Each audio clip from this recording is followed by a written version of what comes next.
Buy that new phone, buy that new car, buy. Turn on the TV, all I see is ad after ad telling me to buy things. Get my hard-earned money and I pump it out on all this crap that I don't even need. What's the alternative? We're going to go into it today. Yeah. Coincidence. Yeah. Coincidence. Yeah. Coincidence. Something that happens by chance, I think not. Hello everyone, welcome back to Buy Wholesale. I hope you are all well. The last couple of days have been exciting for myself. I was featured in the Reuters Article, which you can see in the description. And on the back of that, I have finally put myself out there to the masses in my social platforms, which was a bit of a barrier for me. And the feedback and the response I've got is great. Thank you to everyone that has subscribed. It actually really does mean a lot to me. Also, I'm not a financial advisor. These are just tips that I have learned from my own life experiences that have got me to this point. And for those that don't know my story, I am a full-time qualified quantity surveyor. Up until then, I used to do property and real estate. Me and my wife have bought and flipped different houses, and I'm going to be fully transparent. We have no debts. I never put a thing on strap, and that's my very first point, guys. So before you invest anything, guys, tip one, clear your debts. So why put a couple £100 or whatever it may be into shares and funds to try and get a return? Let's face it, if you got 10% back on a year return, you're doing pretty good to be conservative, right? So what's the point in you doing that when you've got credit cards taking 30% off you? So my advice, guys, clear all your credit card. Yes, it might be painful, but look, no pain, no gain, as they say. So you must clear all your debts, own everything. The only thing, in my opinion, that you should pay any interest on is your mortgage. Everything else, buy to own it or don't get it. If you own something, you can sell it.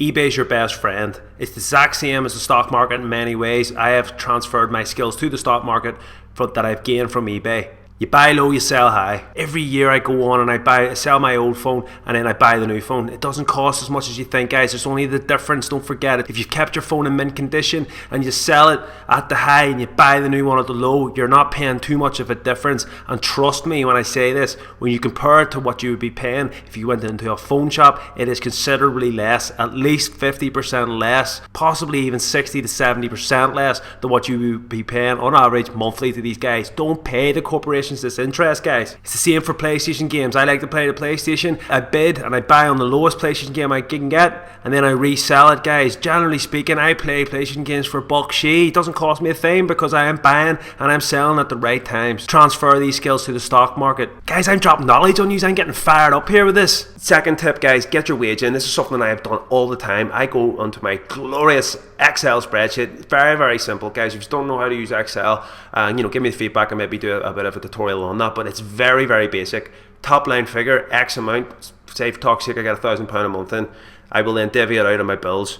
SIM only, mobile phone, don't pay a contract, guys. Silliest thing you can do. Buy your phone outright, SIM only, find and compare the cheapest deal to get that. That's your out bill. My bill every month is £14. That's it. That's my phone bill. Unlimited everything, 14 quid. Other things in my bills would be obviously my food, my diesel to run my car, Netflix, tenner. Else I don't pay for TV license, guys. I don't know if you're aware of this, but unless you actually watch live TV or pay or BBC iPlayer, you do not need to pay for a TV license. That is law. It's not told, it's not out there, but you do not need to pay for BBC. So I don't pay for it. We never watch anything live in this house. It is literally on demand, that's it. So you do not need to pay for a TV license. Boom, 160 quid in your hand. Also, another tip, pay your rates bill. Pay it up front. But how do you get paying your rates bill in full? How do you get buying your new oven that you need for your house without going down the interest route? An interest-free credit card. There's so many out there you can get for 18 months. So say your rate bill comes in at £1,500. You take away the 4% discount that you're entitled to, it brings it down to $1,440, which means that there's £60 back in your hand instead of giving the land and property services that interest, okay? So think about it, if you're going to invest in the stocks and trades, on average, for a low risk, medium kind of level, you'll be getting about 10% back in your return. So why give up this 4%? It's decisions like this, guys, and the list goes on and so forth. There's plenty of tools out there, if you know how to use them right, that you can clear yourself out of debt and be in a better situation. Don't go to the car dealership and buy the car and get it on finance and you're paying 8-10% or whatever it would be on interest, and you're thinking, well, it's what else can I do? Get the credit card, guys. $5,000, split it over the year, 18 months. Take control of your own payment. Don't take the dealership. Worst case scenario, and if you can't get credit cards and you can't do anything, at least shop around for your loan for the friggin' car, guys. Just be more shrewd with your thinking. There is plenty of options out there for people to be able to get money and to be able to save money. Car insurance, pay it up front, boom, done. Again, interest, guys, avoid it, don't pay it. Save up your hard-earned money and pay it. You're doing it anyway. You're literally giving someone £1,000 for car insurance when you could be giving them only 800. Think about that. So once you've done your spreadsheet, £1,000, take away your bills, you're left with a round figure, £400. That's what you've left to do with. Now most people will spend that in the bars, the restaurants, takeaways, whatever it may be. Thankfully there's not too many of those options now. So again, great time to get yourselves out of debt, guys.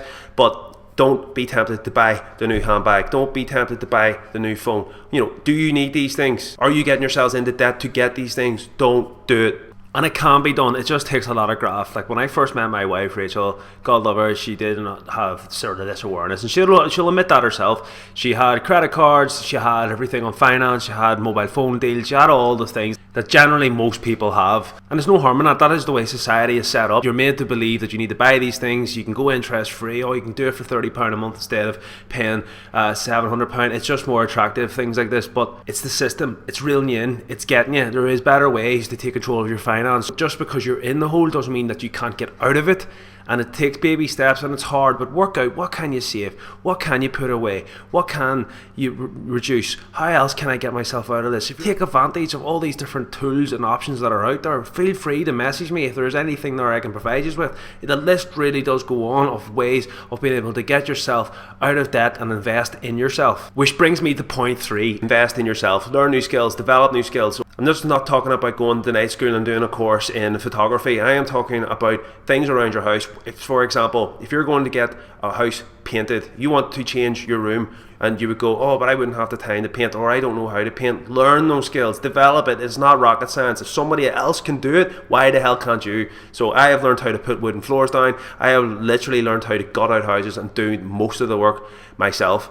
It's incredible what you can learn on YouTube. Yes, trial and error. A few houses it took me to get to there, but listen guys, take your time. Believe me, it's considerably cheaper to do these things yourself. Some people will say, but where do I get the time from? I'm busy, I work. Okay, we'll put this on the flip side. You're going to pay potentially someone £300 to paint a room for you. Take the day off work. Yes, £80 of wages. Oh, what's the point in doing that? Well, £80 of a day off, wages, gone. Or pay out 300 quid. So straight away you're up £220 for talk's sake. Simple guys. Just be more clever with your thinking and your way that you spend money. Price compare sites. These are your friends. Use them for everything. Every year when your electric bill's up, go out and negotiate a new deal. All these things can add hundreds to thousands of pounds back in your hand every year. So if you've got that, think about this. Try to restructure your life in a better way to be able to be debt free. Stress and money is one of the world's worst issues for people. Once you've got yourself in a good space, then you're ready to invest in the stock market. The £400 balance, don't buy the handbags, don't buy that. You're going to put that in the stock market. So once you've got your situation, your own financials in check, you have now at a baseline where your bills are covered, and that's the key thing. Your bills are covered, all your responsibilities, dependents, everything is covered. Then you're in a position to be able to invest in the stock market. Key thing about the stock market is you're investing long term. You're investing money that you can afford to lose, and you're investing money that you do not need in the near future. If you find yourself in any of those situations, then don't invest in the stock market. For those that are ready to join the journey and are ready to go forward, in my next video I'm going to pump in £1,000. Full transparency. You will see exactly where the money is going. We will grow the stocks together. I believe that £1,000 is a nice baseline for most people to be able to invest straight away as a deposit. We're going to add to it on a monthly position. The idea will be to keep this for a minimum of 1 year, but we will grow and earn together. If you've liked this video guys, please hit the like, please hit the subscribe. Thank you to everybody so far that has subscribed, and until next time, peace. Yeah. Coincidence. Yeah. Coincidence. Something that happens by chance, I think not.